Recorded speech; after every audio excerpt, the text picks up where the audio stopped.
بنگلہ دیش کے دارالحکومت ڈھاکہ اور دیگر شہروں میں پھر پرتشدد مظاہرے، وزیر اعظم شیخ حسینہ واجد کے استعفے کا مطالبہ زور پکڑ گیا، ملک بھر میں کرفیو نافذ، موبائل اور انٹرنیٹ سروس معطل۔ سول نافرمانی کی تحریک کے پہلے روز پولیس سے جھڑپوں میں 50 شہری جاں بحق، متعدد زخمی۔ مشتعل عوام نے گارمنٹس فیکٹریوں اور بسوں کو آگ لگا دی، عوامی لیگ کے کارندے بھی مظاہرین پر ٹوٹ پڑے۔ ملک بھر سے احتجاجی مظاہرین کا ڈھاکہ کی جانب مارچ کا اعلان۔ گزشتہ ماہ سول سروس کے ملازمین کے کوٹے کے خلاف ریلیوں نے جان لیوا فسادات کو جنم دیا۔ ان فسادات میں 200 سے زائد افراد جاں بحق ہوئے تھے۔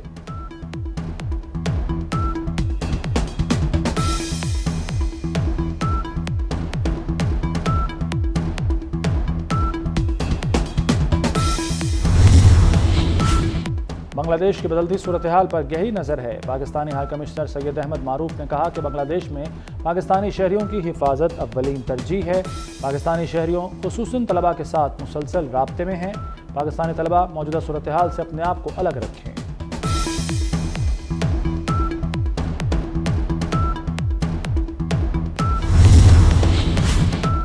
برطانوی شہر ساؤتھ پورٹ میں 3 بچیوں کے قتل کے خلاف پرتشدد مظاہروں میں شدت آ گئی۔ ہل، لیورپول، برسٹل، مینچسٹر، بلیک پول اور بیلفاسٹ میں پولیس پر حملے، دکانیں لوٹ لی گئیں، 80 سے زائد افراد کو گرفتار کر لیا گیا۔ برطانیہ میں مسلم خواتین کو ہدف بنانے کے واقعات بھی سامنے آ رہے ہیں۔ مسلمان مساجد میں جانے سے ڈرنے لگے۔ ہوم آفس کا مساجد کو ایمرجنسی سیکیورٹی فراہم کرنے کا اعلان۔ برطانوی وزیر اعظم کیئر سٹارمر نے کہا کہ یہ مظاہرے نہیں، تشدد ہے، دائیں بازو کے مظاہرین کی بدماشی ہے۔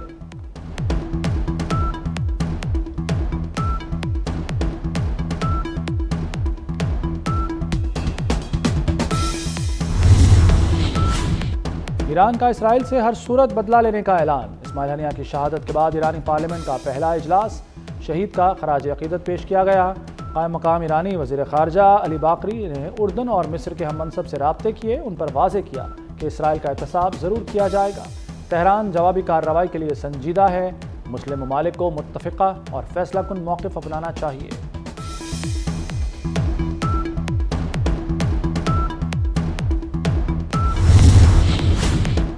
مشرق وسطی میں کشیدگی انتہا کو چھونے لگی۔ اسرائیلی فوج نے حماس، حزب اللہ کے کمانڈروں پر حملے بڑھا دیے۔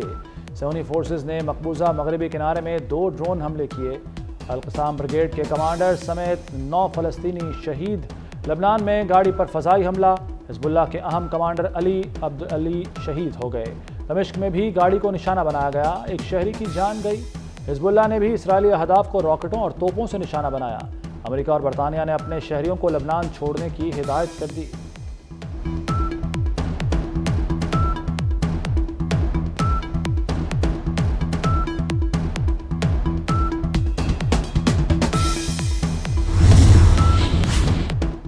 علم نہیں، ایران جوابی حملے سے دستبردار ہو جائے گا۔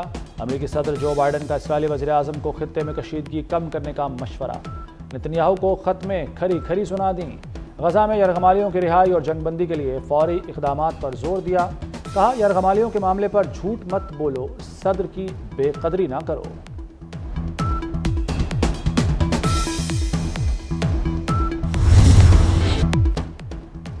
غزہ میں فلسطینیوں کی نسل کشی جاری، اسرائیلی فوج کے وحشیانہ حملے اور بمباری نہ رک سکے۔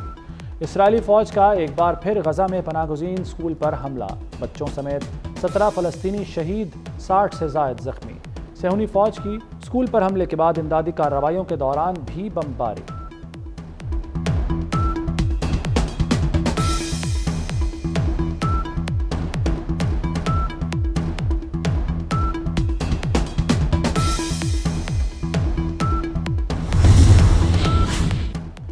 آخری سفر، آخری تصویر، شہید اسماعیل ہنیہ کی تلاوت کرنے کی تصویر وائرل۔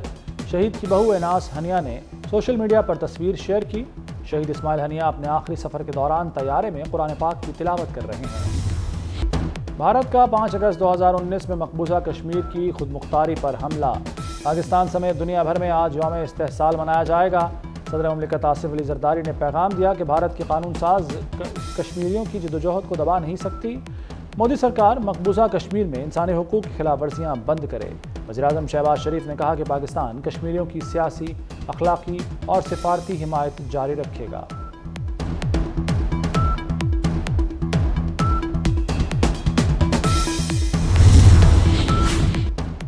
بھارت کا ریاستی جبر علاقائی استحکام کے لیے مستقل خطرہ ہے، کشمیریوں کا ہر محاذ پر ساتھ دیں گے۔ Chairman joint chiefs of staff committee, services chiefs اور مسلح افواج کا یوم استحصال پر خصوصی پیغام۔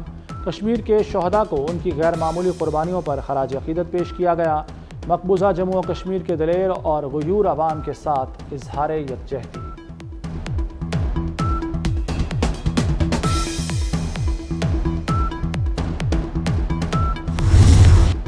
فورسز پر حملے جہاد نہیں جہالت ہیں، دہشت گردی کا خاتمہ کریں گے۔ علی امین گنڈاپور کا پشاور میں تقریب سے خطاب، کہا شہداء کی قربانیوں کی وجہ سے آج ہم محفوظ ہیں۔ پولیس کا تلاشی لینا یا شناخت پوچھنا حفاظت کے لیے ہے، امن قائم ہونے تک صوبہ خوشحال نہیں ہو سکتا۔ دہشت گردی کا خاتمہ کریں گے اور پاکستان ہمیشہ قائم رہے گا۔ وزیر اعلیٰ بلوچستان سرفراز بگٹی کہتے ہیں کہ دہشت گردوں کے لیے ہماری پولیس اور لیویز کافی ہے۔ بلوچستان میں مذہب اور قوم پرستی کے ذریعے دہشت گردی پھیلائی گئی، بندوق اٹھانے والوں کا مقابلہ کیا جائے گا۔ صوبے کو ہمیشہ پارلیمنٹ سے حقوق ملے ہیں، شہداء کے لواحقین کے لیے حکومت ہر اقدام اٹھائے گی۔ کوئٹہ میں یوم شہداء پولیس پر تقریب سے خطاب۔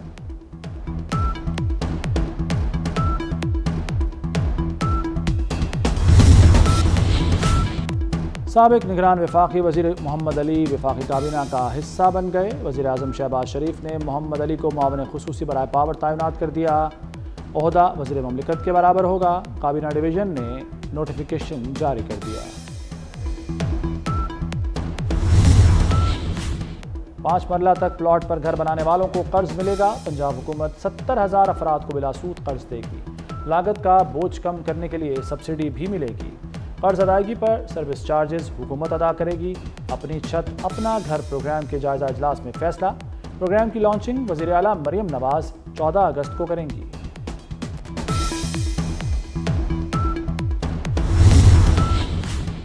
نیو گوادر انٹرنیشنل ایئرپورٹ 14 اگست سے آپریشنل کیے جانے کا امکان، تیاریاں مکمل کر لی گئیں۔ کراچی سے PIA کی خصوصی پرواز گوادر ایئرپورٹ پر بطور پہلی پرواز لینڈ کرے گی۔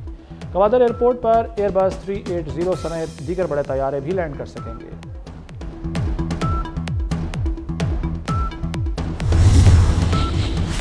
امریکہ میں صدارتی انتخابات کی مہم، ڈونلڈ ٹرمپ ایک بار پھر کملا ہیرس کے ساتھ مباحثے سے فرار ہو گئے۔ سابق صدر نے اپنے بیان میں کہا کہ کملا ہیرس کے بائیڈن کی جگہ لینے سے ABC پر مباحثہ تمام ہو گیا، مزید کسی بھی مباحثے کی ضرورت نہیں رہی۔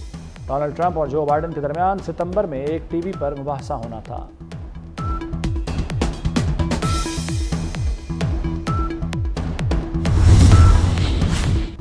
ICC چیمپئنز ٹرافی 2025 کے لیے مجوزہ شیڈول سامنے آ گیا۔ چیمپئنز ٹرافی کے لیے $70 ملین کے بجٹ کی منظوری دے دی گئی۔ ICC نے چیمپئنز ٹرافی کا شیڈول تمام بورڈز کو بھجوا دیا۔ براڈ کاسٹر سے بھی شیڈول شیئر کر دیا گیا۔ بھارت کے تمام میچز لاہور میں شیڈول۔ پاک بھارت ٹاکرا 1 مارچ کو ہوگا۔ منظوری کی صورت میں افتتاحی تقریب کراچی اور اختتامی تقریب لاہور میں ہوگی۔